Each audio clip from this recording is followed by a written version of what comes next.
Hi, this is Frank Turner, and you are lucky enough to be listening to my weekly mixtape with Brian Colburn. And good Lord, you've made the right choice today. It's a killer show. And for my part, we're going to get into the weeds, but you should listen to my episode and all the others as well.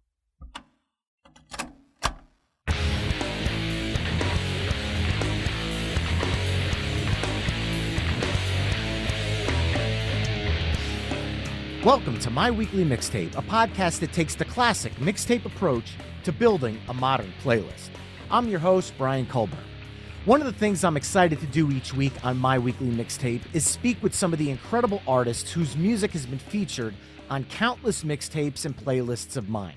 And one of those artists just so happens to be my guest this evening. From his beginnings with the post-hardcore band Million Dead to his prolific solo career, I can't think of many playlists of mine that don't feature my guest this evening, and that is the amazing Frank Turner. Frank, thank you so much for joining me on My Weekly Mixtape. Thank you for having me. I'm very flattered to be here, and that was a very lovely introduction. Thank you. Well, let's begin with the question I like to ask every guest on the show. Frank, what does the word mixtape mean to you personally? Well, I mean, I am ancient enough to have been very much a child of the mixtape era and very much mixed tapes, not mixed CDs. I mean, that came later to a degree, but I made a lot of mixtapes when I was a kid for friends, for myself, got given them. I did a fair amount of tape trading when I first got into punk rock.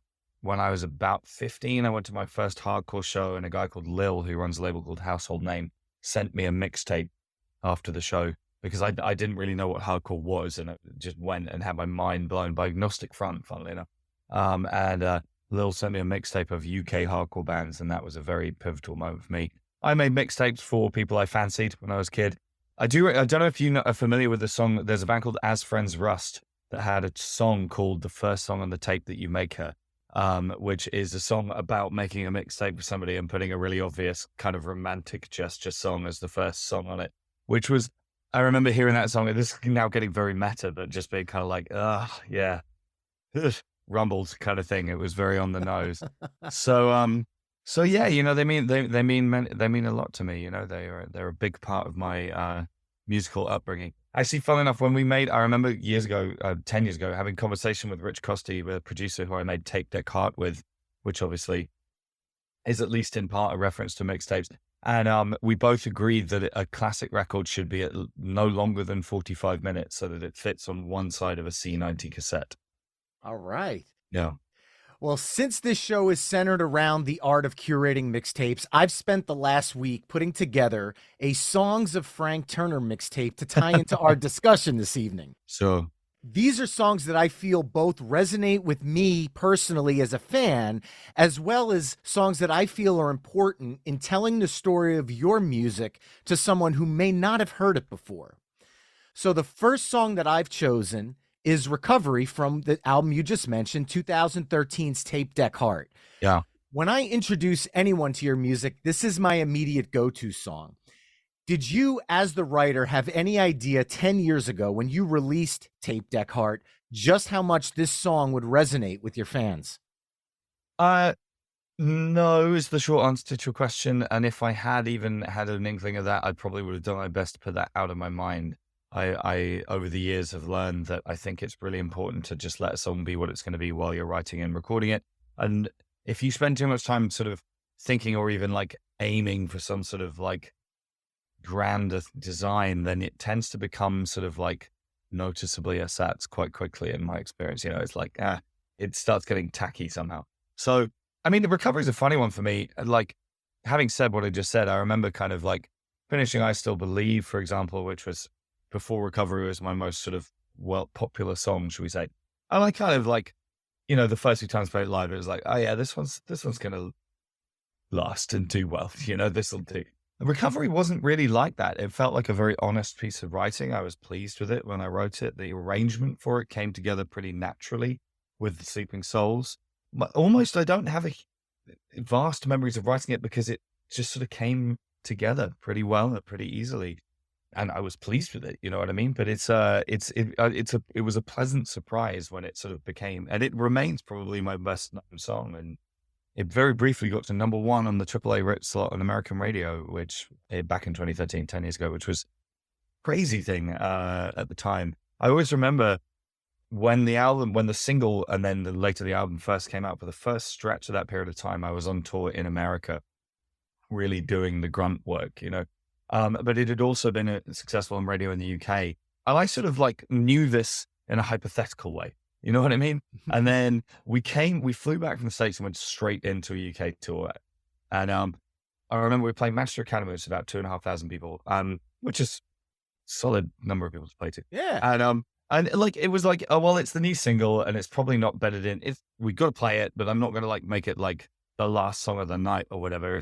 Let's bed it in probably about a third of the way into the set, just to sort of, ease people into the new material. We'll bookend it with two kind of popular songs from the previous records, just to kind of make it easy for the crowd to get into it. And we dropped that song and the entire room blew up. Everybody knew every single word to that song, to the new song. And I remember the five of us standing on stage to each other being like, what the fuck is going on? Like, not in a bad way, but it was like, oh, okay, I see. That was a new experience for me at the time. And it was, so I'm very grateful to that song, that song, paid for about half of my house. Well, one of my favorite lyrics from the song is, because I know you are a cynic, but I think I can convince you, because broken people can get better if they really want to, or at least that's what I have to tell myself if I'm hoping to survive. Lyrically, this is a very inward facing reflective song, which is almost a complete 180 from the more bombastic outward facing tracks on England Keep My Bones. Was that something you were setting out to do with this album? Yeah. And I mean, to the extent that I pre-direct my writing, which again is something I sort of try not to do too much of, but the short answer to the question is yes. Like, at that moment in my career, like England Keep My Bones had been my most successful record yet. It had got me to like headlining my first arena show. It went gold. We'd done all this big stuff on a big record that was about big themes like national identity and death and mortality and all this sort of thing. And I'm a reasonably kind of like contrarian, stubborn, pig-headed person. And it was kind of like, well, if everything's kind of doing that with my career, it would be interesting to write a record that did the opposite of what is expected now. Like the sort of obvious thing to me seemed to be to like write a Muse album or whatever. It's yet grander themes, and like all love and respect for Muse, but it was like, let's not do that.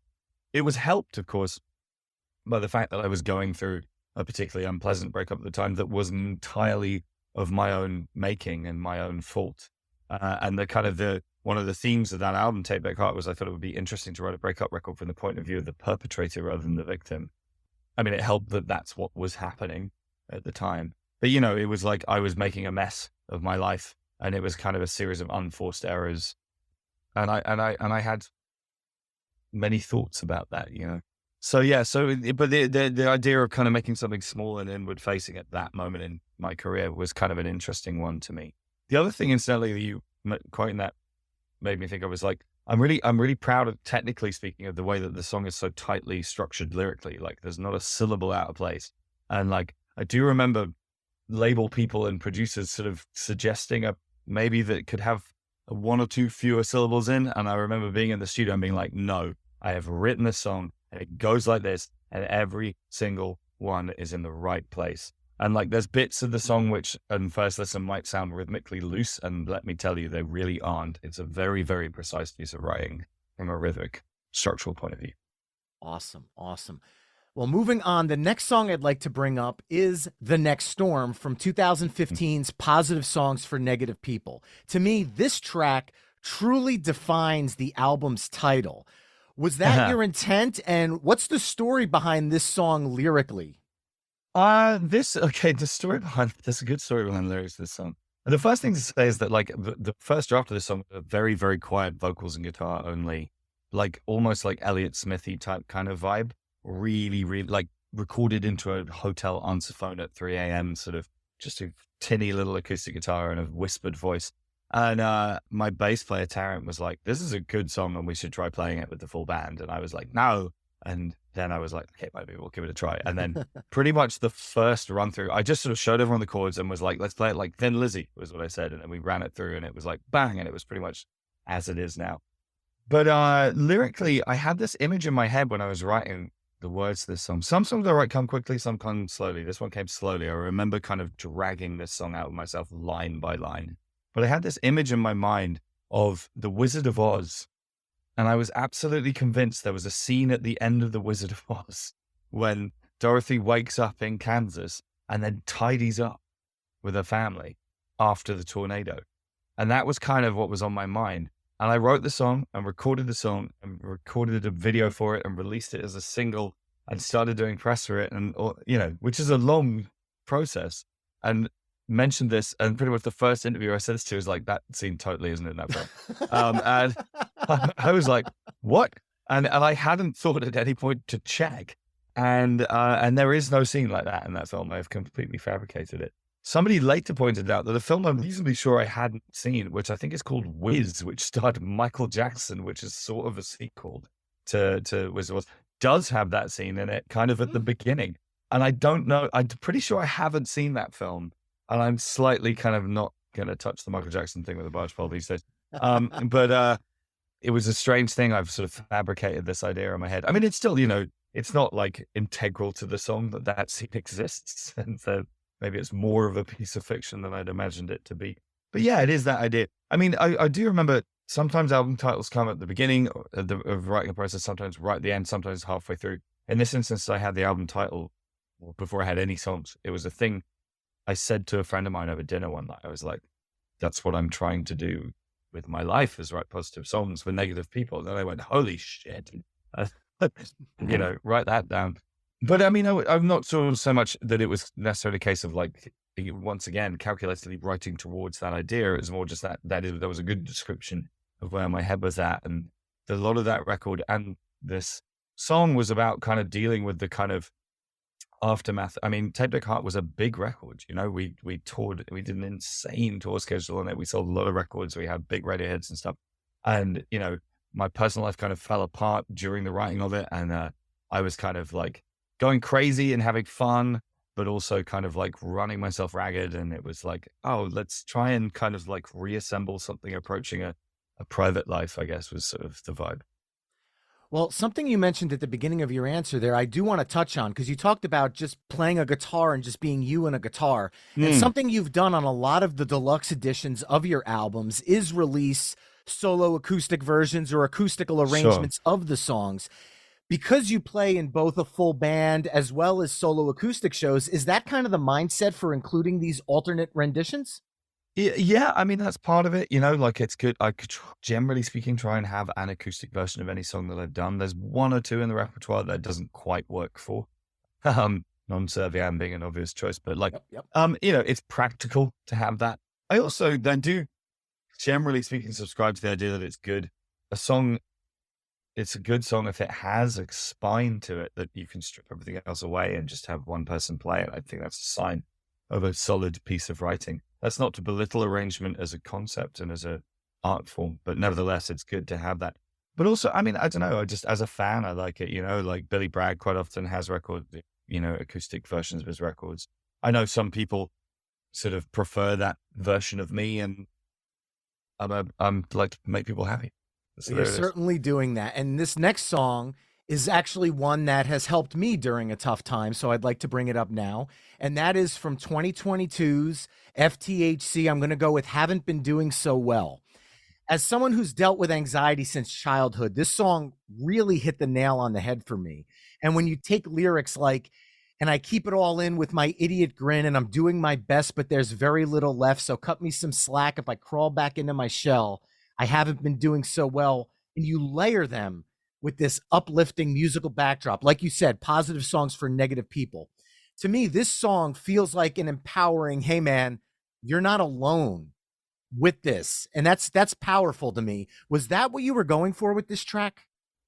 Well, first of all, thank you very much. That's very kind words. I mean, I think that one of the things I've learned over the years is that, like, if you try and write a song that's kind of like going to do X for Y group of people or whatever, it just doesn't quite happen it sort of ends up being kind of fake to me. And like almost in some ways, like successful songwriting is a little bit like a magic eye picture. You have to see it by not quite seeing it, you know? So like, one of the things I sort of do is like, you have to kind of write for yourself and then just sort of cross your fingers and hope against hope that somebody else is going to care or it will resonate with them, whatever. If you sit down to resonate with people you don't know, that's going to just sound creepy to me, to my mind, or at least it's going to sound like a marketing department, you know, and like, which is not what people want to hear. So, you know, I guess like with some of the things of that song, first of all, like, you know, I have been engaging with therapy for my mental health more in the last few years than I hadn't at all until I got some help for a substance abuse issue. And it, you know, which I'm pleased to say is currently in my rearview mirror. Which is excellent news. You'll be staggered to discover that we sort of came across the idea that maybe all of that was more of a symptom than anything else, and that there was some other shit to deal with underneath. So, yeah. So on we go. But like I had this kind of breakthrough moment in probably 2020 or 2021 when I was talking to my therapist and describing these kind of situations that I have and that I had for a long time, but they were sort of like slightly overshadowed by the kind of chemical after effects of kind of taking a lot of drugs. And I was sort of explaining this and saying, you know, blah, blah, blah. And my therapist was like, well, I mean, that's an anxiety attack. And I was like, huh? And she was like, I mean, that's almost like the most textbook, tediously average description of an anxiety attack I've ever heard anyone give me. And it was just like, is it? And she said, yeah, that's what that is. And obviously I've heard people use that expression and I have friends who have dealt with that at great length and all the rest. And I had just never, ever, it never crossed my mind to point that word, that phrase in my own direction before. And it was so empowering, liberating, whatever word you want to use, to kind of go, is that what that is? Okay. And that doesn't solve the problem. Fucking hell. Like it's still a part of my life, but it's, you know, you can begin to engage with tool sets to deal with that kind of thing. The other thing with that song, that was a song that came quickly, because so brief aside, there's this thing, every like record label dude in the world is haunted by the story of the song Dancing in the Dark by Bruce Springsteen. The story goes, he'd finished the album. The label said, can you write one more single? And he was just like, God damn it. And sat down and wrote that song in like 45 minutes. And it was the hit for the record. You know, they said, apparently John Lando said to him, we need a spark to light a fire. Dancing in the Dark. So there you go. And like the problem with that is that every label guy, you turn in an album and they go, hey, you could just write one more song because it might be Dancing in the Dark. And it's fucking annoying because you spent 2 years working on the record and you're like, you're just saying that because of the fucking Springsteen story.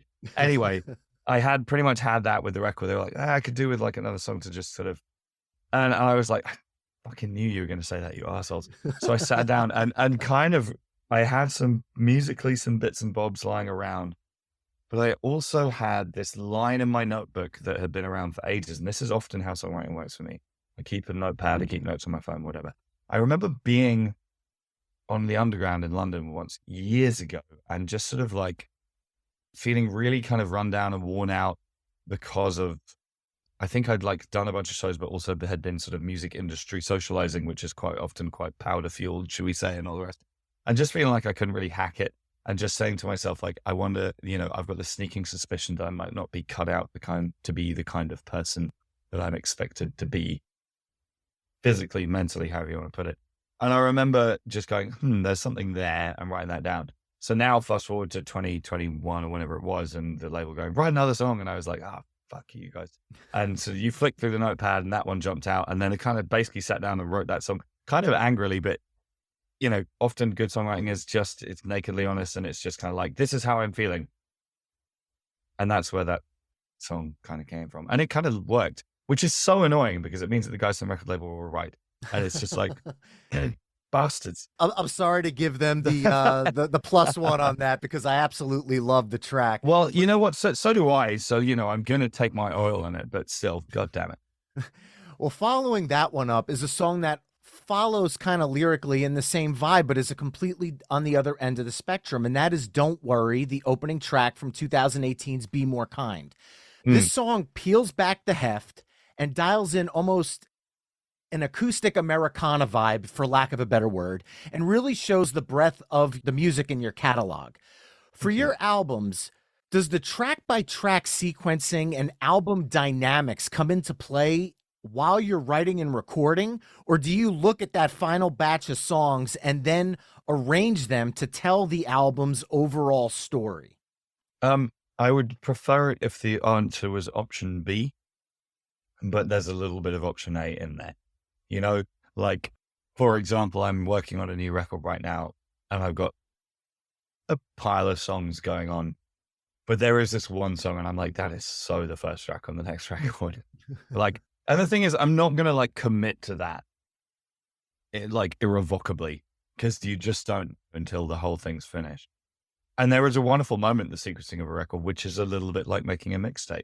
And quite often what I'll do to sequence a record, you do it with post-it notes. And each post-it note, you write the title, but you kind of write other details on it, like what key it's in and like whether it's kind of up tempo or down tempo or thematically what it's about, whatever you want. And then you do 2 lists because you've got A and B side of a vinyl, which I still very much believe in, and you start swapping them around and it's kind of almost like, it's like whack-a-mole or like magnets or whatever you like. If I put that one there, then that one can't go there, which has to go over there. If that one's there, then that one has to go somewhere else. And it's kind of fun, you sort of, and then you make like 4 different versions and you drive around your car listening to them or whatever. And then you set the whole thing on fire and go back to where you started or whatever it is. So there's a degree of that. I mean, Don't Worry was kind of a interesting song. We've actually, weirdly enough, revived that song on this tour that we're on right now for the first time in, well, that is 5 years, 6 years even. And I was really, when we were making that record, Be More Kind, I had some kind of slightly kind of left field musical obsessions going on, and one of which was kind of working with more kind of like programmed sequencing kind of instruments, which we did on that record, not so much on this song. I was also terminally obsessed with Bill Withers at the time, of whom I'm a huge fan, and then I guess in a way sort of more broadly kind of Motown. But I was on this trip of like simplicity, and like Don't Worry is both kind of musically and lyrically, and in terms of its vocabulary and all the rest, is about as simple as I can personally make a song. And I think that in many ways, writing simple songs is a lot harder than writing complicated songs. Stripping it all away. And I've always loved Weezer, particularly early Weezer, I find hugely inspirational because it's just, there's nothing there. The drums are just kick, snare, fuck you, Dillinger Escape Plan. Do you know what I mean? It's like, and it's like, once you're that kind of naked, it's either a good song or a bad song. I should add that I love Dillinger Escape Plan, but like at a certain point, if a song qualifies as Dillinger Escape Plan, it just sort of is. Do you know what I mean? It's quite hard to sort of parse whether or not it's like a good Dillinger Escape Plan or a bad Dillinger Escape Plan. It's 4,000 miles an hour. It's in 13/8. Yep. Like, okay. Whereas, if you play just a vocal and a guitar or just with simple drums or whatever it is, there's time for everybody, including the audience, to sort of parse, is this good or bad? And there's something that's scary about that to me. Again, no disrespect to Dillinger Escape Plan. I do love that band. Of course, of course. But yeah, so Don't Worry, it was just kind of like, it's just like, blah, blah, and with claps instead of snares and stuff, and it was like, don't worry if you don't know what to do. It's pretty naked. And that's what I love about your music as a whole. I'd like to go back a long time now and go back to 2008's Love, Ire Song and the song Photosynthesis, as well as you re-recorded it for 2017 Songbook. Yeah. Lyrically. And I won't sit down and I won't shut up. And most of all, I will never grow up. 15 years later, have those lyrics taken on a new meaning for you? Yeah, I mean, yes is the short answer. And like, I'm super proud of Love, Ire Song. And, it was the first solo record I did that really like, I felt like, wow, I'm a writer. But it is interesting to me in retrospect that at age 25, I wrote quite a lot of songs about getting old. It's just 41-year-old means like, shut the fuck up, man. Like, I think that I'm always kind of relieved and B at pains to point out that in the official lyric sheet for the album, the words "grow up" are in quote marks. And the reason for that is like, it's not actually, and was never intended to be like a Peter Pan thing. It was a song about kind of what societal expectations of growing up might constitute. Even having said that, I mean, like, you kind of understand one becomes a bit more forgiving as you get older of the choices that older people have made before you. You know what I mean? Because you Hmm. stand in their shoes, and it's quite easy to be a teenager or someone in their early 20s being like, "I'm never going to get a mortgage," and you're kind of like, "Well, there might be reasons to do that actually as you get a little older. You know, it might be I don't know. Like, I hope that I suppose that, like, looking back, I'm not going to change the song because it is what it is, and I'm proud of it, and we play it every night, and Of I course. enjoy that. But like, I suppose there's the words "give up" possibly stand in a little better than "grow up," but at this point, but I'm not going to actually actively edit that, and I'll stand by it. Well, now let's head up to 2011 with your first gold record, which was England Keep My Bones. And I'm going to go with the track I Still Believe, which includes one of my favorite all time lyrics from you. And that is, now, who would have thought that after all, something as simple as rock and roll would save us all?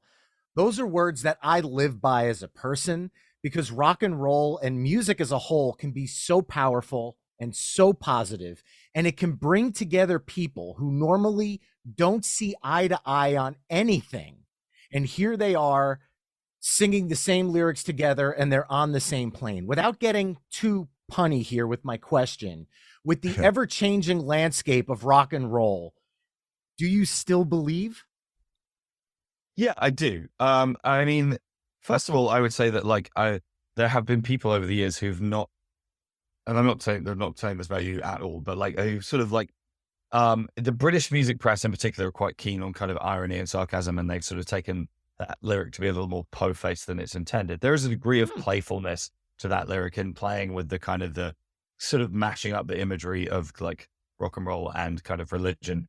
You know, Yes. there's a degree of a nod and a wink in there. That's not to in any way step away from the meaning of the song because I do mean it, but like, you know, it's a song that's smiling rather than pointing a finger. Of course. Um, Yes.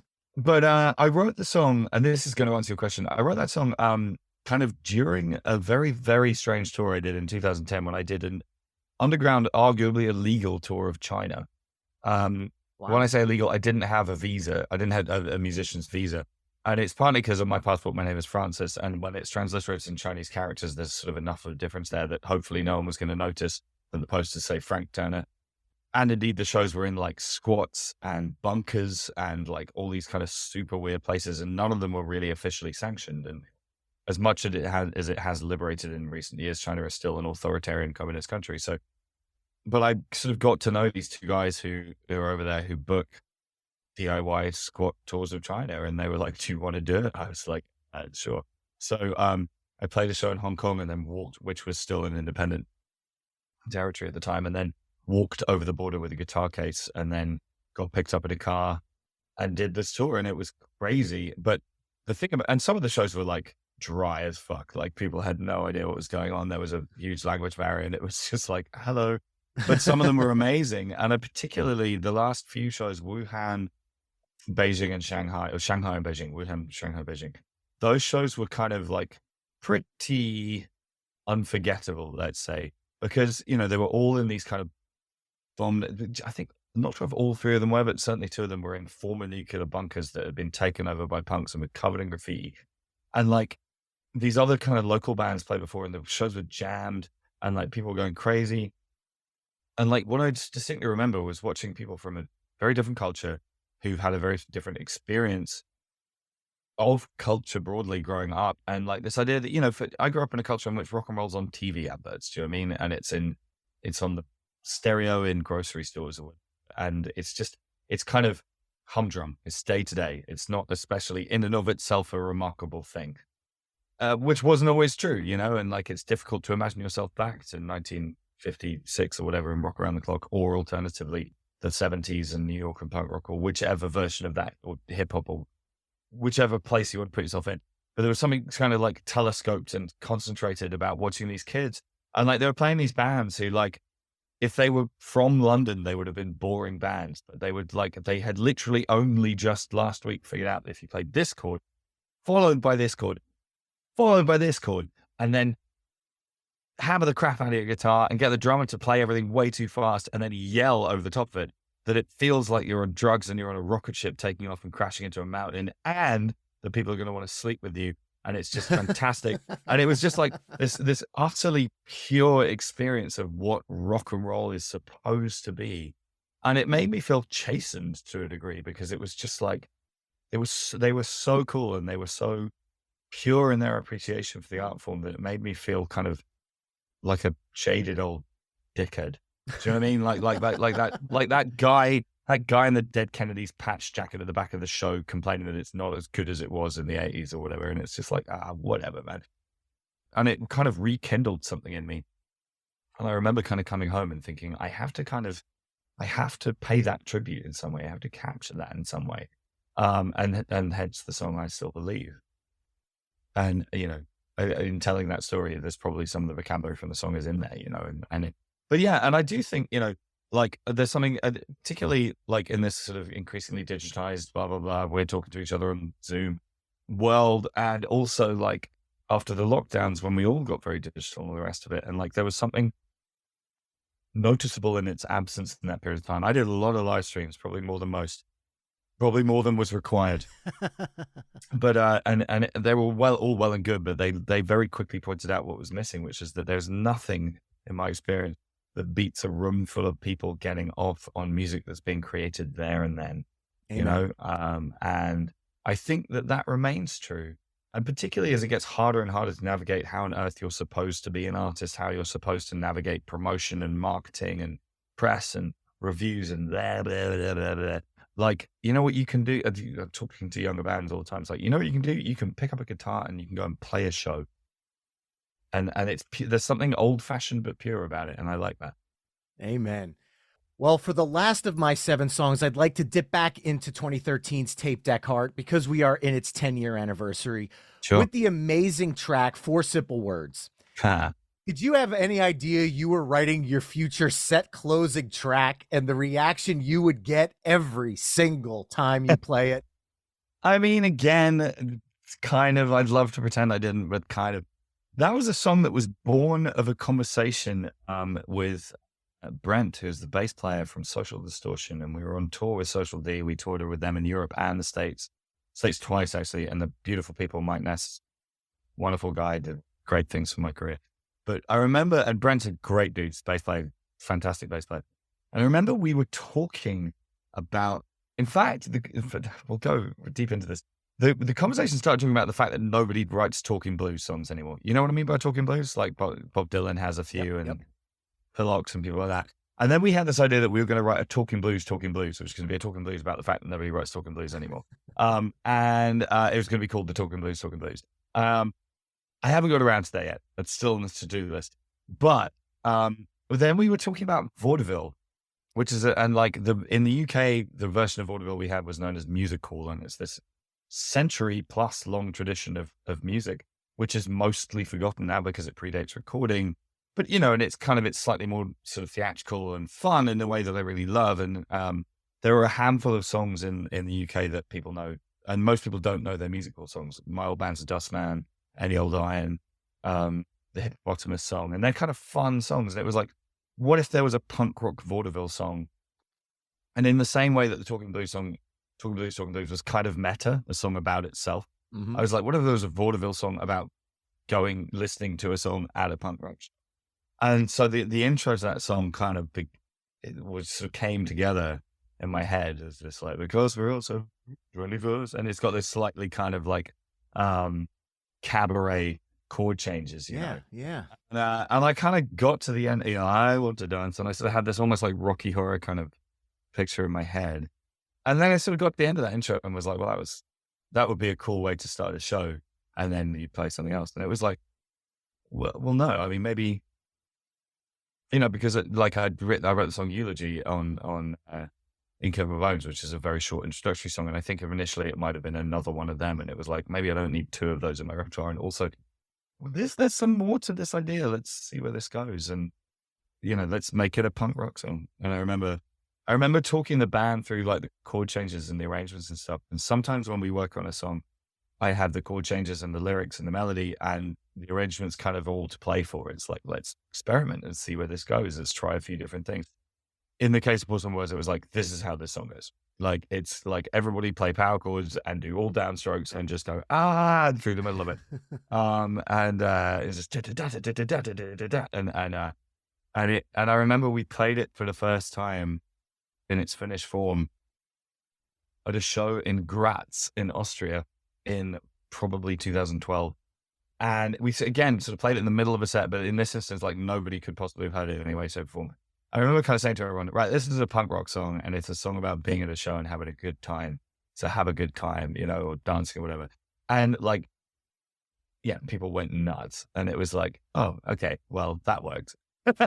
And like, more so than most of my songs, it's instrumental, not in the sense of not having vocals, but as in it is kind of like it's functional might be the word. It's like, this is a song in order to make a room full of people to like throw that pram in the air or whatever.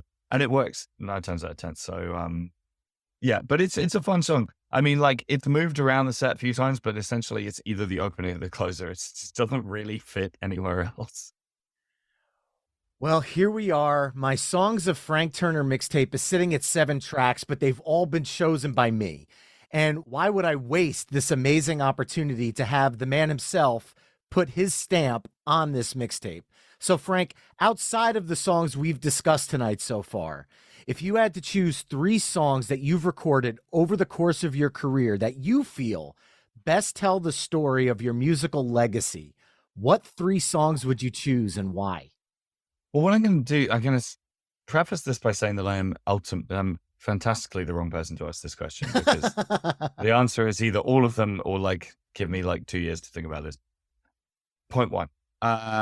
Also, like, I'm going to treat this as adding these to the list that you've already made, if that's okay, because otherwise we'll never finish this conversation. And I'm also like, it's going to be, oh God, I don't know. Like, let's think about this. I mean, I might pick this on The Ballad of Me and My Friends, because that song has done me well over the years. And it's kind of funny to me, that song now, because I wasn't kidding when I wrote it, that I was like, hey, what I'm doing isn't fucking going anywhere, and it doesn't matter because we are having a good time. And this is a period of my time when playing to 50 people was like a bumper night. That would be like a stadium headline night. And like it wasn't kind of arch and it wasn't sarcastic that I wrote that said that. And I have played that song at like stadiums and at arena headline shows and all the rest of it. And that's fucking hilarious to me. And the people who that song was kind of written for and about and with, for example, my friend Jay, Beans on Toast, who is going to be here in about an hour, like, it's got a place in all of our hearts. It's ours. Do you know what I mean? And like, that's pretty special. I like that. So that's one. Oh, Lord above. I'm going to pick the song Journey of the Magi from Poetry of the Deed. The song took a long time to write, and it was one of the first songs I wrote that wasn't straight autobiography. And that was kind of a breakthrough for me as a writer. And whilst I do still tend to write straight autobiography, there was something kind of like, and it was also kind of a moment in time where I kind of like, I am a total book nerd, and I got a pretty kind of classical education and all the rest. And I brought some of that to bear, and it wasn't embarrassing or bad. And it was like, oh, cool. I can also talk about this. I can say Ithaca in a song and no one's going to tell me. Yeah. And I've got, it's sort of, the song does what it set out to do in a way that I'm pretty pleased with. And then I'm largely picking my third one because I had quite a meaningful conversation with an old friend of mine last night about it. I saw an old friend. A lot of my career started at this bar called Nambuka, which is mentioned in Ballad of Me and My Friends, and which the lyrics to Only Proof Rock Before We Got Famous is basically about the bar staff there in 2007. And indeed, the Resurrectionists picked that up again on FTHC and all the rest. And, it was a very, very formative time for me and a formative group of people. And without ever wanting to sound elitist or exclusionary, it is very much a case of like, if you were there kind of thing, and it was those of us who were meet up around the world because we've all scattered to the four winds, and we have a drink and we reminisce and we think to ourselves, man, we were lucky, an awful lot of crazy music came out of that place. But there's a song on FTHC called Untainted Love, which is a song about addiction and cocaine addiction. It would kind of I was one of those songs. I get these occasionally where I'm halfway through writing, and I'm like, am I actually going to fucking do this? Am I going to say this out loud where other people can hear? You know what I mean? Like, is this a good idea? But it was sort of slightly born of a conversation with my wife because she's not had that issue with that substance. And it was like, I remember saying to her, like, I think about coke, and I've been clean for a number of years now, but like, I still think about it probably 7 or 8 times a day, I would say. And every single bathroom I ever walk into, I slightly scan to see whether there's flat, clean surfaces. And like, if you give me a hotel room key, I will go clack, clack, clack on a flat, dry surface, and it will make me, it's a little bit buzzy. And like, people who know what I'm talking about know what I'm talking about. Do you know what I mean? And an old friend of mine was at the show last night who was part of the Nebuchadnezzar scene, and we did a fair amount of that together. And he hadn't actually heard that song before, and we played it last night, and he said, I really need to talk to you about that song, man, because it said it, you know? And I miss the independence of being high as fucking friendless on days that were numb and endless. And I feel pretty good about those words because it says what I meant to say. Like, and arguably, in quite a pure way, there's a writer called Clive James, who's one of my favorite writers and sadly passed a few years ago. The expression "be more kind" is borrowed from one of his poems.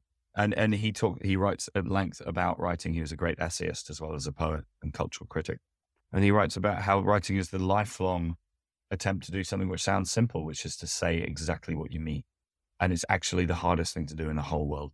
And I would not for a second say that all of my songs achieve that benchmark, but that is one where I'm like, that is what I meant to say precisely and exactly. And I'm quite happy about that. Absolutely amazing. Well, Frank, I'd like to quickly pivot away from the studio and back onto the stage.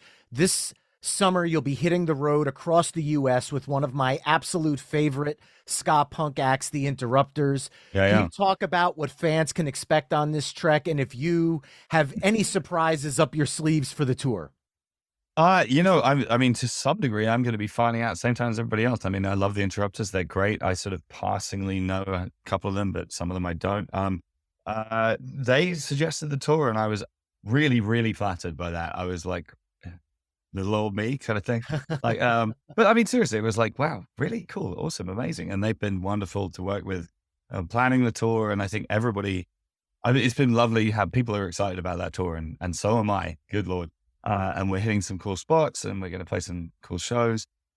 I suspect that as we go, some kind of like some bleeding over of sets will take place. That's certainly a thing that often happens with me, and I like that. That's good. Let's do that. But I mean, I think what the other thing as well is that like music isn't a competition. It's bullshit to suggest that music's competition. It never was, and it just isn't.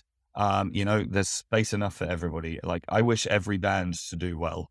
It's hard to do well. I fucking hate the music of the Red Hot Chili Peppers, but I want them to succeed. I want them to play more shows and sell more records. Good for them. You know what I mean? And the only way in which competition comes in is a bit of friendly competition. And sorry, I'm going around the house with this, but like, there are some bands who like don't take out support acts they think are going to be good, which I think is the lamest thing ever, but it definitely happens in the industry. And there's nothing that fills me with more joy. Like right now we have a band called The Lottery Winners out with us, and they're fucking incredible, and you should check them out, and everybody should check them out. And like, they are giving me a run for my money every night of this tour. And I love it because it makes me go, right, come on, man. We've got to bring our A game. Do you know what I mean? We've got to push ourselves further. And I feel like there's going to be a degree of that on the Interrupters tour, because they are a great live band as well as being a great band, full stop. And it's going to be like, okay, let's do this. Come on. Who's going to come on? And not in a kind of like, there's going to be a winner kind of way, but it's cool. It's like, everybody's like, okay, top that motherfucker. It's like, let's see how we do. Well, the winners are the audience, because every band is bringing their A game. And that to me means the world. And I love that you said that music's not a competition.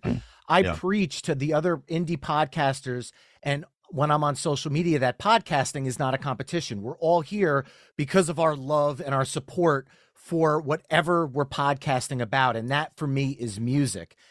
And in 2018 and 2019, you released 2 albums in back-to-back years. That would be More Kind and No Man's Land. You mentioned it earlier, and I would not be a good podcaster if I didn't try to dig a little bit deeper into that. You said you're working on your follow-up to FTHC. Can we expect a new Frank Turner album in 2023? And if so, are there any details you'd be willing to share with me now? There are details. It's not going to be this year. It's going to be next year. We're going to be recording this year. I'm in an interesting place in my career. I just finished a record deal, which no one ever does. Bands tend to break up and get dropped before they do. Apparently 5% of bands finish a major label record deal. I finished my deal. And that puts me in a different kind of like business situation, which isn't very interesting, I know, but it means that it does sort of affect the kind of creative logistics of how I'm going to make this record in ways I'm kind of excited about. I'm going to self-produce and record at my house, which I'm stoked about, which is probably a first for me, but I feel I've consciously shied away from doing that in the past, but I feel like I'm ready to do it now. And I'm excited about that. We're going to be recording over the summer. I have a new drummer in my band in the last 3 years, and this will be our first time recording with him. He didn't play on FTHC for various reasons. Well, he wasn't fully in the band by that point when we were making it. Working with Callum on the record is going to be incredible. Yeah, I'm stoked. We're going to be working on it this summer. I think it'll be out early 2024. Well, Frank Turner, it's been an absolute honor to speak with you today, and I'm really looking forward to seeing you and the Interrupters at the Stone Pony in New Jersey this May. Oh, yeah. Thank you for the music, and thank you for taking the time to be on My Weekly Mixtape with me today. Thank you so much for having me. This has been a lot of fun. And there you have it, mixtapers, the songs of Frank Turner. We kick things off with Recovery, The Next Storm, Haven't Been Doing So Well, Don't Worry, Photosynthesis, I Still Believe, 4 Simple Words, The Ballad of Me and My Friends, Journey of the Magi, and Untainted Love. Remember, mixtapers, if you'd like to listen to all of the songs we talked about tonight, head over to myweeklymixtape.com, visit the Songs of Frank Turner page, and give these tracks a listen via the embedded playlist. You can find My Weekly Mixtape on Facebook, Twitter, Instagram, and TikTok at My Weekly Mixtape. You can also head to myweeklymixtape.com to check out the full catalog of My Weekly Mixtape episodes. If you want to support the show, please consider becoming a Patreon mixtaper at patreon.com/My Weekly Mixtape. That's all for this week. Thanks for listening, and until next time, enjoy the tunes.